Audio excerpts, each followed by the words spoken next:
반갑습니다. 부산 IMCA 시민중개실의 황재문 실장입니다. 이 시간은 이제 마지막 시간입니다. 금융 전문가이신 김남식 부산 IMCA 시민중개실 전문위원님을 모시고 부채를 해결한 이후에 가지게 되는 돈에 대한 고민, 그리고 저축, 투자에 대해서 7번째 이야기 마당을 열어가도록 하겠습니다. 오늘 이야기를 좀 펼쳐주시겠습니까? 재미난 내용들을 좀 담으셨던데요. 돈의 심리와 행동, 그리고 돈을 다루는 방법 등을 조금 저희들에게 전수해 주신다고요. 네. 아무래도 이제 반응이 좋았던 내용들을 한번 해볼까 싶은데요.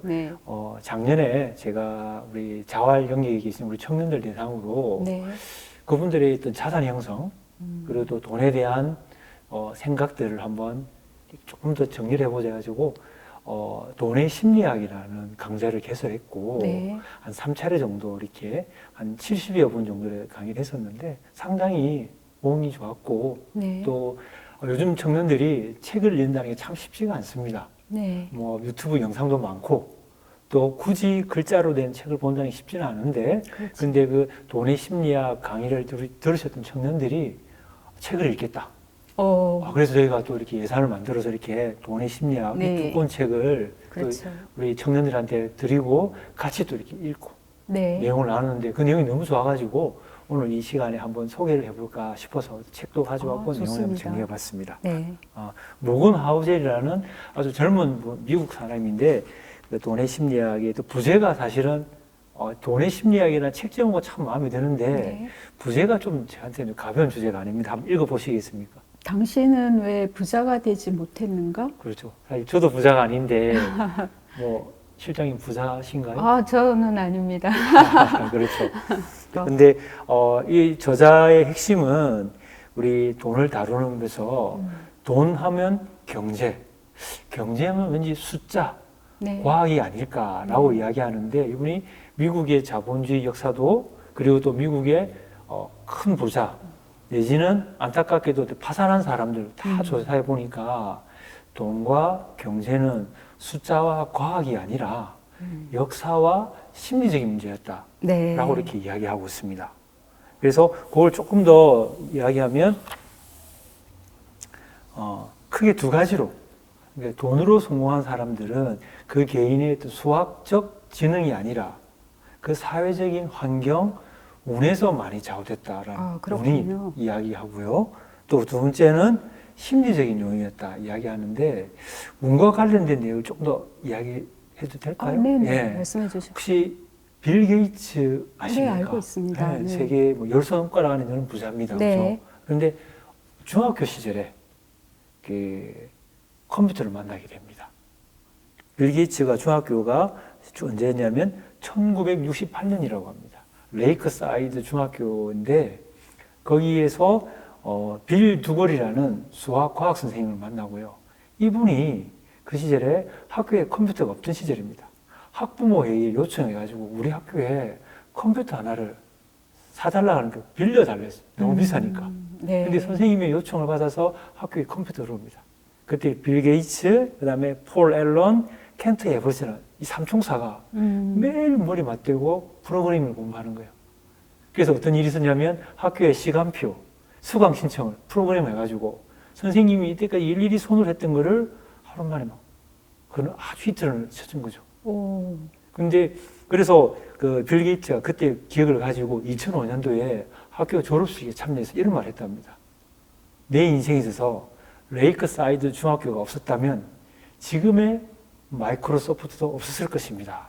그렇군요. 근데 그것이 중학교 때 만났던 그 컴퓨터와 환경이 그런 운이 있었기 때문에 지금의 자기가 있었다라고 이야기하는데 근데 예를 들어 뭐 누가 그런 말 그 시절에 그죠? 빌 게이츠가 아프리카에서 태어났다면 오늘날에 마이크로소프트 있었을까? 그렇긴 하네요. 그때 자료에 보니까 유엔의 인구 통계에 의하면 1968년에 전 세계 중학생이 약 3억 명이었다. 근데 레이크사이드 중학교의 학생들은 300명.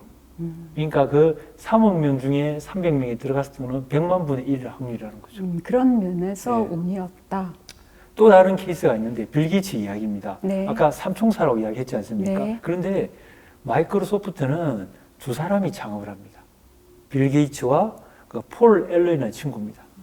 근데 한 친구, 아까 이야기 드렸던 켄트 에버스는 빌 게이츠보다 더 똑똑했고요. 더 열정도 있고요. 그 친구는 중학교 시절부터 서류 가방을 들고 다니면서 나는 창업을 할 거야. CEO가 될 거야. 그랬던 친구인데 이 친구가 안타깝게도 3학년 때 등산을 가다가 산에서 사고로 죽게 됩니다. 아이고. 근데 빌 게이츠가 하는 말이 그 시절에 중학생이 산에 가서 안타깝게도 사고로 당해서 죽을 확률도 100만 분의 1이라는 거죠.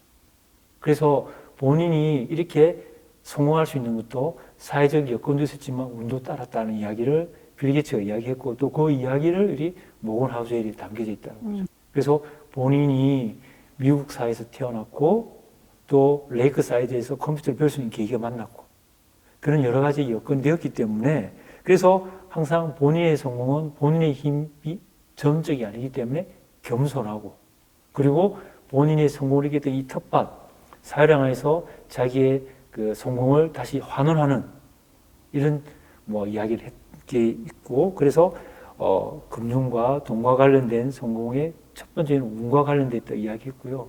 또 두 번째는 또 심리적인 내용이 또 책에 담겨져 있는데요. 네네. 제가 그림으로 이렇게 우리 실장님께 하나 보여드리는데 이 사진이 있습니다. 네. 그죠? 왼쪽에는 할아버지 사진인데 그냥 제임스라고 이야기하겠습니다. 네. 또 오른쪽에는 리차드라는 사람이 있습니다. 네. 근데 양력을 보면 한 분은 고등학교밖에 졸업 못했고요. 또 그 과정에서 고등학교는 처음으로 간 분입니다. 그리고 평생 주유소에서 직원, 그 다음에 엔지니어, 그 다음에 마지막에는 그냥 청소하는 사람으로 살았는데, 근데 자기는 끊임없이 저축하고 이렇게 살았다라고 이렇게 자기를 평가하고 있고요. 또 리차드라는 사람은 뭐 하버드를 나왔고, 네. 또 미국의 가장 유명한 멜린치라는 금융회사에서 40대 이전에 임원이 됐습니다. 이 두 사람을 가지고 제가 두 가지 질문을 해볼게요. 첫 번째입니다. 두 사람 중에 누가 더 잘 나가는 사람 같아 보입니까? 두 번째 사람이 리차드가 더 잘 나간 사람일 것 그렇죠. 같은데요. 네, 저도 그렇게 생각합니다. 그러면 한 가지 더 질문해 볼게요. 그러면 마지막에 누가 부자로 살아남았을까요? 그냥 봐서는 리차드가 두 번째 사람이 더 부자로 살았을 것 같은데요. 그럴 것 같으면 제가 질문을 안 드렸겠죠. 그죠? 그렇겠죠. 그런데 잘 나갔던 사람보다는 평범했던 사람이 결국은 노후에 말년에 아주 부자로서 살아갔습니다. 핵심이 있는데 어떤 내용이냐면요. 네. 제임스라는 할아버지는 정말 평범했습니다. 주유소에서 일하시고 또 백화점에서 청소하고 또 기계실에 있었지만은 이분은 제가 열어보니까 38세에 산 집에서 평생 동안 살아가셨대요. 그리고 본인이 벌어들였던 재산 중에 상당 부분은 사용하지 않고 미래를 위해서 저축하고 또 저축해서 종잣돈이 되면 투자하고 그래서 결국은 이제 세상을 떠날 때 약 800만 달러 우리 돈으로 한 100억 정도를 네.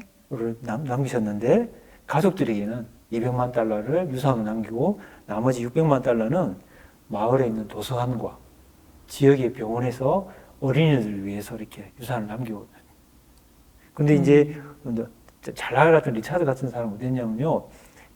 아주 유명한 금융회사의 임원이었기 때문에 집도 화려했고요. 네. 뭐 목욕탕도 집에 뭐 한 10개가 넘는 뭐 이렇게 아주 화 잘 나는 사람 살았는데 문제는 멜린치라는 회사가 위험해지면서 본인도 실직을 한 거죠.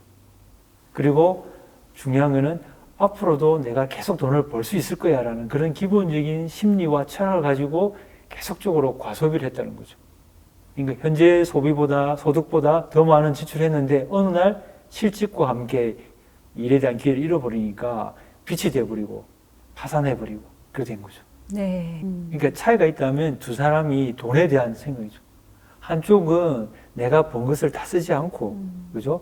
일부만 쓰고 나머지는 미래로 넘겼던 케이스고요. 네. 또 한쪽은 앞으로 더 많은 연봉을 벌 거란 자신감 때문에 지금 버는 소득보다 더 많은 돈을 썼기 때문에 그 차이가 결과적으로 노후에 엄청 차이를 났던 그 내용이 소개되어 있습니다. 근데 아마 기억해 보면 아마 우리 첫 번째 우리 강의에서 그 현재의 소득을 가지고 현재의 지출과 미래의 지출로 가시는 분들은 시간이 지나면 지날수록 자산이 더 커지기 때문에 부자가 될 가능성이 아주 높다고 이렇게 말씀을 드렸고요. 강의 내용이 있었습니다. 그렇죠. 네. 근데 현재의 지출에 있어서 그죠? 현재의 지출이 지금 현재의 소득과 미래의 소득이 다 포함되어 있다면 결국은 빚으로 살아가기 때문에 가난해질 수밖에 없다는 그런 내용이었는데 그런 평범한 내용이 이 책에 포함되어 있는 내용이죠. 결국은 부자가 되기 위해서 우리가 돈을 어떻게 바라봐야 될지 심리와 어떤 그에 따른 행동들을 우리가 좀 나타내기 때문에 시간 되신다면 꼭 한번 읽어보셨으면 좋겠고요. 아, 네. 감사합니다. 저는 몇 번 읽었을까요? 3번 읽었습니다. 아, 네. 예. 책이 내용이 그렇게 좋았다는 말씀이시네요. 예, 그렇습니다. 예. 네. 어쨌든 그 현재의 소득에서 남겨서 저축을 하고 투자를 한다는 것은 굉장히 중요하고 그러기 위해서 전제되는 게 검소한 삶이다라고 하는 거는 이 할아버지 로날드 제임스 네. 할아버지를 통해서 저희가 다시 한번 확인이 되네요. 이 리차드라고 하는 분을 통해서는 미래 소득까지 땡겨가지고 지금 사용한다는 거 굉장히 위험한 네. 발상이다라는 것이 다시 한번 확인이 됩니다. 하나만 더 추가하면요. 네네. 오래 사셔야 됩니다. 아, 그렇군요. 예, 미래를 위해서 네. 현재 소비를 줄여 인내하신 분들은 네. 오래 사시는 게 더. 근데 최근에 우리 청년들 중에 또 이런 생각을 가지고 계신 분이 있을 수 있어요. 열심히 벌어서 빨리 뭡니까? 파이어하자. 그죠? 은퇴하자. 그죠? 그러니까 30대 열심히 해서 40대 은퇴할 거야. 이런 생각이 틀렸다는 것보다는요. 오히려 자기가 좋아하는 일을 가지고 평생 동안 나는 일을 하겠다. 이런 생각을 가지시고 그리고 지금 소득을 미래로 이웃시키기 필요없지. 일정 시간만 일하고 나머지는 내가 쉬겠다, 은퇴하겠다. 그리고 지금 벌어놓은 돈으로 그때 쓰겠다. 이 생각보다는 가능하면 어떤 일인지 좋아하는 일을 계속하면서 소득을 계속 발생시키는 것도 하나의 방법이죠. 그것도 돈의 심리학에서 또 저자가 또 그렇군요. 주장하는. 지금 젊은 층들이 워라벨이라고 하던가요?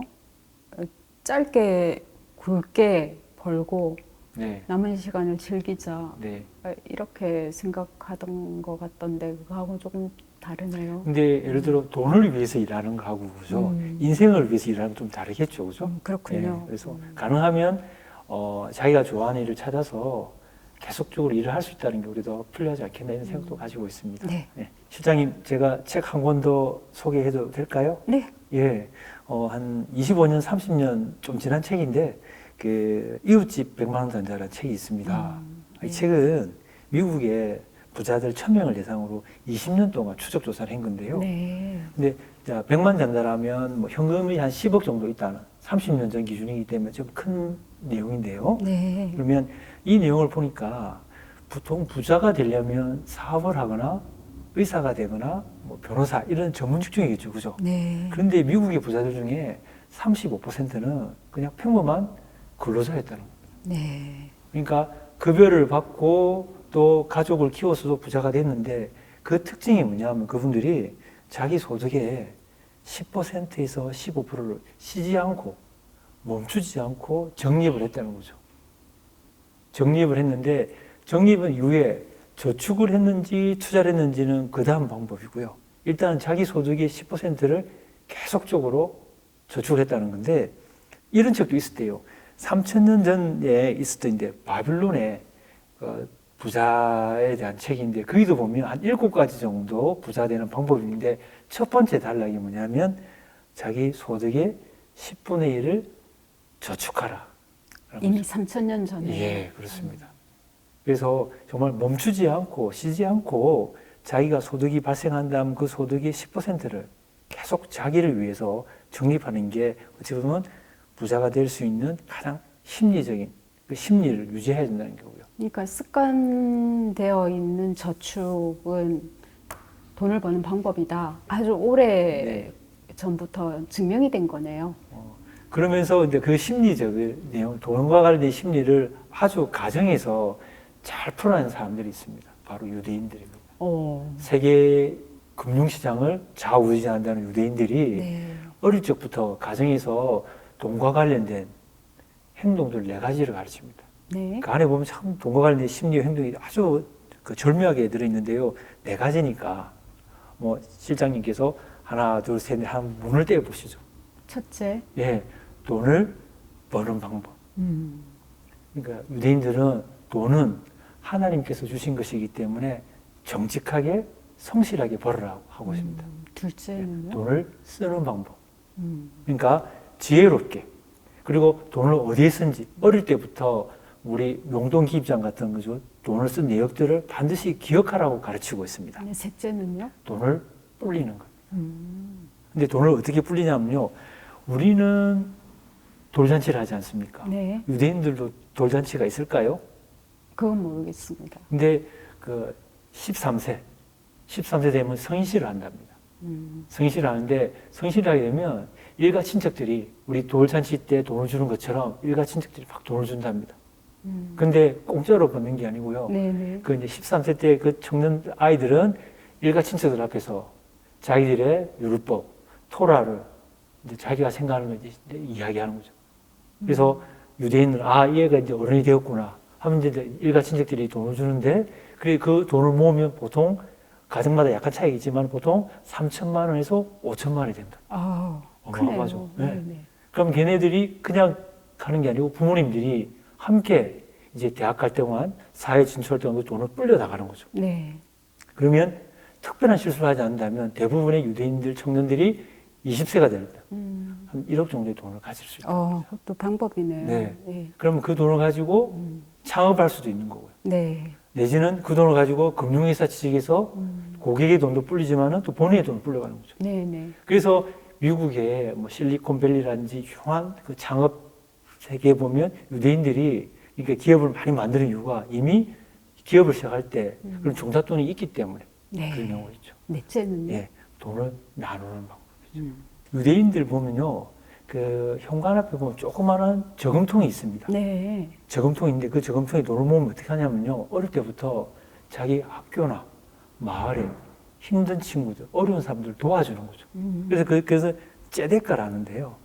째데까는 말은 정의란 말이죠. 그러니까 네. 힘든 사람을 도와주지 않은 것은 정의롭지 못하다라는 거죠. 그래서 네. 반드시 힘든 사람은 도와줘야 된다. 그래서 유대인 세계에서는 어떤 게 있냐면 사업을 하다가 실패한 분도 있을 수 있겠죠.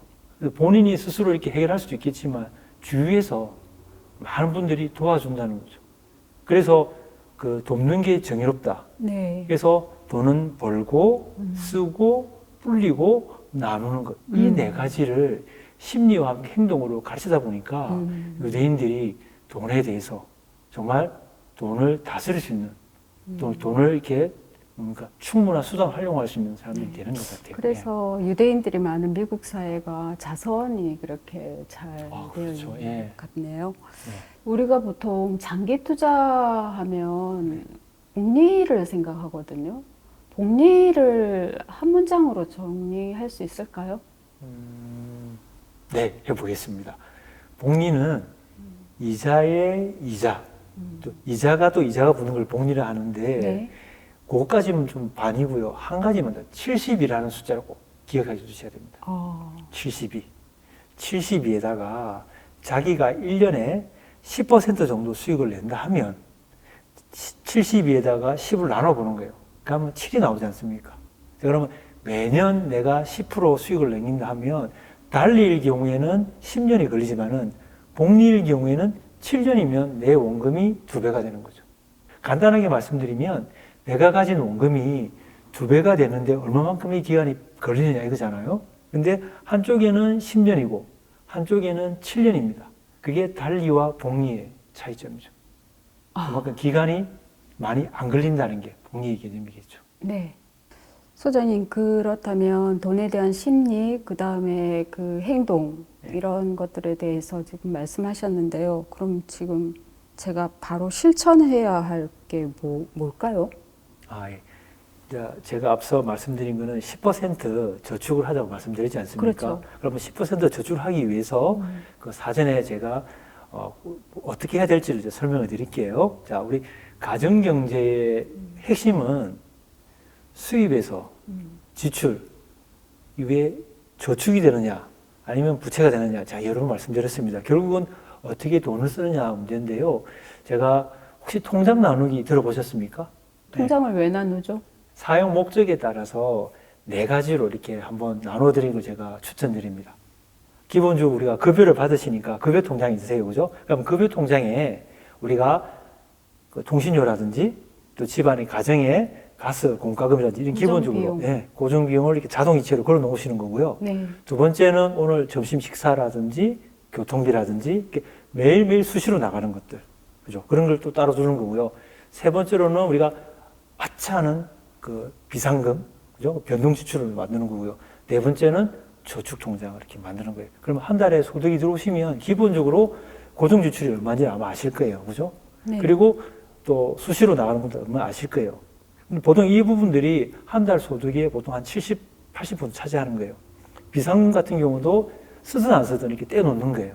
그리고 저축은 저축의 목적이 있어요. 그렇게 되면 실질적으로 앞서 말씀드린 그 평생 저축, 소득의 10% 저축을 유지할 수 있는 거고요. 저축 통장을 두고 나머지 3개, 고정비, 수시, 변동 이렇게 한다면 저축을 가져갈 수 있기 때문에. 근데 실질적으로 요즘 잘 안 하세요. 통장 만들기 어렵다, 여러 가지 이유가 있는데, 죄송하지만은 내가 평생 동안 10%를 저축하겠다는 그 마음이 없으시기 때문에. 근데 이 통장, 4가지 통장은 제가 만든 게 아니고 굉장히 책이 많습니다. 네. 마을 도서관이나 일반 도서관 가보면 책이 많기 때문에 한번 사서 읽어보시는 것도 보내드리고요. 책 사기 싫은 분들은 유튜브에 4가지 통장하면 굉장히 영상들이 많습니다. 네. 한번 봐주시길 추천드립니다. 네. 오늘 여기까지 하겠습니다. 너무 귀한 시간을 내주셔서 감사드리고요. 네. 이 영상을 시청하시는 분들께는 많은 도움이 되셨으리라고 생각합니다. 이것으로서 청년사회 나침반 영상 아카데미 마지막 시간 7째 강의를 마치도록 하겠습니다. 감사합니다.